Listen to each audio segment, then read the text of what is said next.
अखंड ज्योत जला के उस अखंड ज्योत के सामने और खाने में सिर्फ जौ की रोटी और छाछ।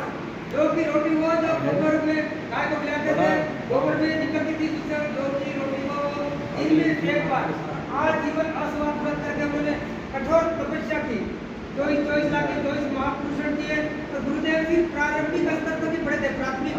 लेकिन गुरुदेव माता जी की कृपा से गायत्री माता गायत्री मंत्र को सिद्ध किया, गायत्री माता को प्रसन्न किया और गायत्री माता के वरदान से उन्होंने अपने इस प्राथमिक शिक्षा के बावजूद क्या वेद, पुराण, उपनिषद और 32 पुस्तक है, इन चारों सभी का उन्होंने संस्कृत का जो था वो हिंदी में अनुवाद किया और नए सिरे से जो भी विकृति थी पहले जो हजारों वर्षों के प्रातंत्रता के कारण जो विकृति आ गई थी, उन्हें अपने पवित्र ग्रंथों में उनका सुधार करके उन्होंने पुनर्भाष्य किया, 32 पुस्तकें लिखी। तो सभी मानव जीवन जीने की कला के रूप में उन्होंने जितना भी लिखा, गुरुदेव की एक भी पुस्तक अगर पर कहीं भी पढ़ लेंगे तो आपको हमें कहीं न कहीं जो अपने जीवन से संबंधित कोई न कोई समस्या आपको तो उसमें प्राप्त हो जाएगी। एक भी ऐसी पुस्तक नहीं होगी एक जो आपको हमें किसी काम की नहीं।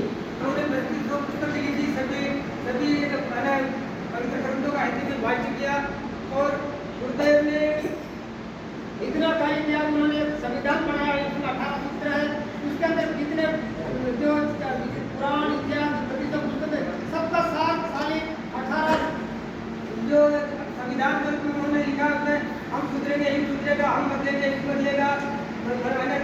अपने जो शरीर को भगवान का मंदिर समझकर हम अपने नियमित विश्वास या स्वास्थ्य जो भी करेंगे तो गुरुदेव का जो संविधान है, अगर आप गुरुदेव का संविधान भी आपको पुराने के माध्यम से मेरे पास भी वहाँ हरियाणा का बहुत बड़े पुराने प्रैक्टिस। तो उसके अंदर गुरुदेव ने एक ही बात कहा है कि हम किसी से आशा नहीं की तुम सुधरो। गुरुदेव कहा हम सुधरेंगे, युग सुधरेगा।